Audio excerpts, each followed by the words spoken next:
तो जामा मस्जिद में पहली भी करवा चीज। लेंगे आप, दूसरी जामा मस्जिद चीज में भी करवाएंगे कैबिनेट की मीटिंग जी। आपको उस पर ऐतराज तो नहीं होगा? इसी अरे लॉजिक साहब, से जो लॉजिक आपने अरे दिया है, साहब, क्या जामा मस्जिद अरे में साहब, कैबिनेट की मीटिंग सुनिए। कराने पे आपको कोई ऐतराज नहीं होना चाहिए? क्या वो नापाक जगह है? ऐसा क्या जामा है, मस्जिद नापाक जगह है? ऐसा है, कि सुन वहाँ लीजिए, अगर सुन यहाँ हो लीजिए, सकती है तो फिर वहां भी हो सुन जानी लीजिए, चाहिए। फिर सुन आप गुरुद्वारे लीजिए, में भी आपको ऐतराज सुन नहीं होना लीजिए, चाहिए, रेवानी साहब, फिर सुन आपको लीजिए, कैथेड्रल सुन चर्च लीजिए, में भी ऐतराज नहीं होना सुन चाहिए। लीजिए, सुन लीजिए, सुन लीजिए। तस्लीम रहमानी साहब, जब स्टेशन पर और सड़क पर नमाज हो सकती है ना, तो मंदिर में कैबिनेट मीटिंग भी हो सकती है। आई बात समझ में? आई बात समझ में?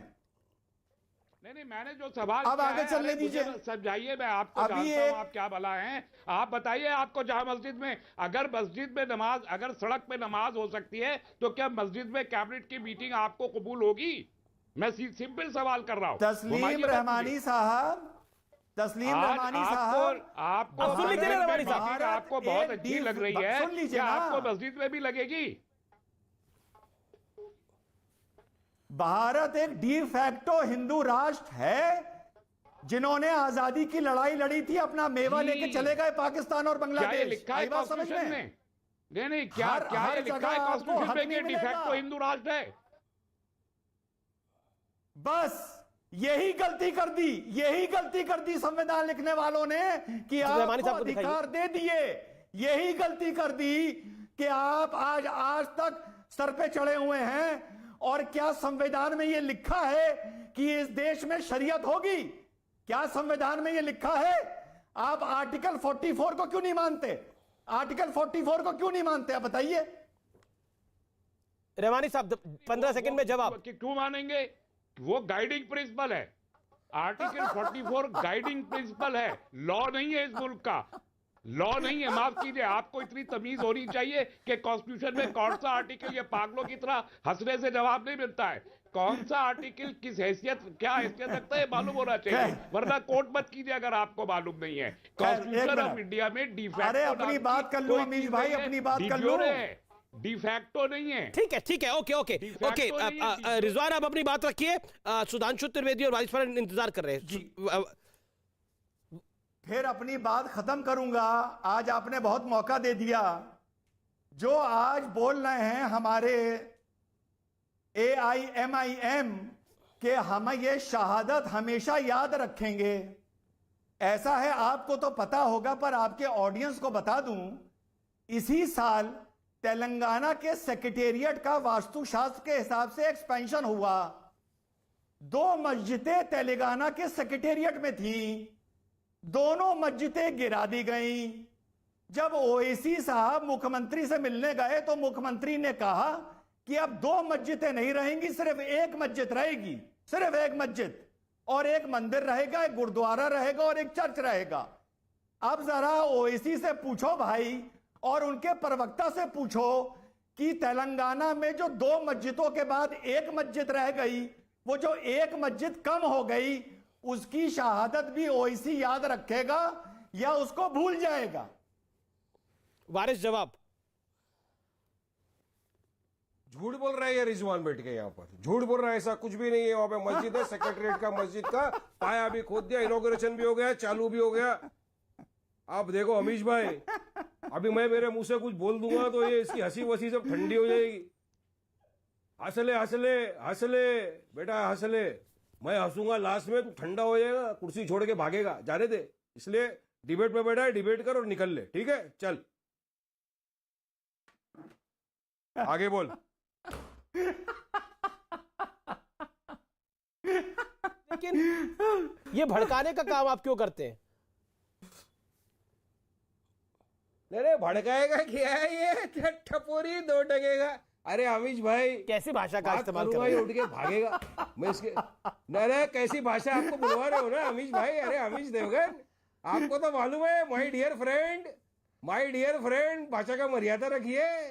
मैं भाषा खोल दिया, मेरी जुबान की आतिशबाजी का आप लोग मुकाबला नहीं कर सकेंगे, भागेंगे। नहीं तो फिर गाली गलौज का कंपटीशन थोड़ी कराना है हमें यहाँ पर। हम तो चर्चा कर रहे हैं, हमने गाली गलौज का कंपटीशन थोड़ी कराना है कि मैं ज्यादा गाली दे सकता हूँ, वो कम गाली दे सकता है। मैदान में कर लो ना अमीश भाई। अरे अमीश देवगन आ जाओ तुम्हारे मैदान जब में, मैं आप मिर्चा आ लगाता हूं जाओ, ना आ तो जाओ, मुझे आ जाओ, बड़ा आ जाओ। गाली का आप चाह रहे हैं कि जाहिल पठान। मतलब चर्चाओं में गाली देना भी अब गाली देने का भी कंपटीशन होना चाहिए। शायद ये चैनल ठीक नहीं है उसके लिए आपको कोई और चैनल चुनना पड़ेगा या कोई और कार्यक्रम चुनना पड़ेगा। मेरे कार्यक्रम में तो इस तरह की गाली गलौज कोई नहीं दे सकता। मैं तो सभी से निवेदन करता हूं। Sudhanshu Trivedi, make your point.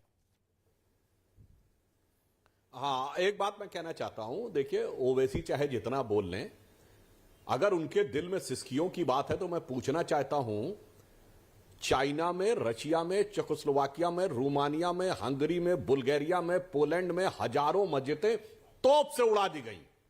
तोप से सिसकी निकलने की तो हैसियत नहीं है, औकात नहीं है, उसमें कोई चू नहीं बोल पाएंगे। मैं भारत की बात करता हूं। यह बताइए, भारत में भी तो चरारे शरीफ को जलाकर मस्तगुल भाग गया था। कश्मीर की ऐतिहासिक मस्जिद थी, चरारे शरीफ अखरोट की लकड़ी से बनी हुई, सेंचुरीज ओल्ड। उसके लिए दिल में कसक है कि नहीं, मैं पूछना चाहता हूं। उसके लिए दिल में वो तो नहीं है, चाइना रशिया में तो नहीं हो सकती, वो औकात से बाहर है। बल्कि वहां की सबसे बड़ा टोपी का एक्सपोर्टर वो है, सबसे ज्यादा टोपी पहनते हैं। जिए नमाज, जिस पे बैठ के नमाज करते हैं, वो भी चाइना सबसे ज्यादा बनाता है। हलाल का मीट भी सबसे ज्यादा, यानी खाते भी वही, नमाज भी उसी करते, टोपी भी उसी की पहनते, जिसने तमाम तोपे लगा लगा के मस्जिदें उड़ा दी। वो छोड़िए, चरारे शरीफ का जवाब दीजिए। और रहमानी साहब से पूछना चाहता हूं, आपकी बात जायज है? अगर जायज है तो मैं पूछना चाहता हूं, ये झारखंड की असेंबली में नमाज के लिए जगह होनी चाहिए, मजम्मत करते हैं इसकी।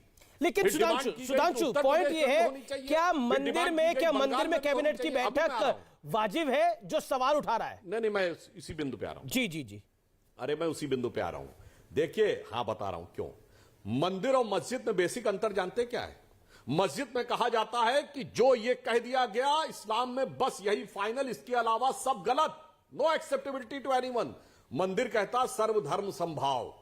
और इसीलिए हमारे यहां संसद को क्या कहा गया? लोकतंत्र का मंदिर, लोकतंत्र की मस्जिद नहीं बोला जाता है। ऑल ओवर द वर्ल्ड अगर आप देख लीजिए, तो इसलिए मैं कह रहा हूं, मंदिर की बात भारतीय संस्कृति की उदात्त भावना को दिखाती है, जो सबके लिए समान रूप से ओपन रहती है। फिर भी यदि किसी को मस्जिद में, मंदिर में सांप्रदायिक नजरिया नजर आता है, तो मैं आज चाहूंगा कि वारिस पठान और रहमानी साहब कह दें कि जिन लोगों ने यह डिमांड की थी जी की विधानसभाओं में नमाज के लिए जगह अलॉट होनी चाहिए, उन सबको मैं गैर इस्लामिक मानता हूं, अनकॉन्स्टिट्यूशनल मानता हूं। फिर जो रिजवान साहब ने कहा, सड़क पे नमाज, पार्क में नमाज, रेलवे के प्लेटफॉर्म पे नमाज, ये सब मैं गलत मानता हूं। और तो और रहमानी साहब, अब कह दीजिएगा, संविधान में जो शरिया के प्रावधान हैं, यानी मुस्लिम पर्सनल लॉ, वो डेमोक्रेटिक कंट्री में और सेकुलर देश में नहीं होने चाहिए, उनको भी मैं बाहर करता हूं। फिर आप ये भी कहिएगा, वक्फ बोर्ड ने जो स्पेशल प्रावधान दे रखा है शरिया की तरह, वो भी मैं बाहर करता हूं। और इक्वलिटी की बात करता हूं। ये नहीं चलेगा, हर जगह तो स्पेशलिटी चाहिए और यहां पर इक्वलिटी चाहिए। ठीक है, वारिस जवाब। वारिस पहले आप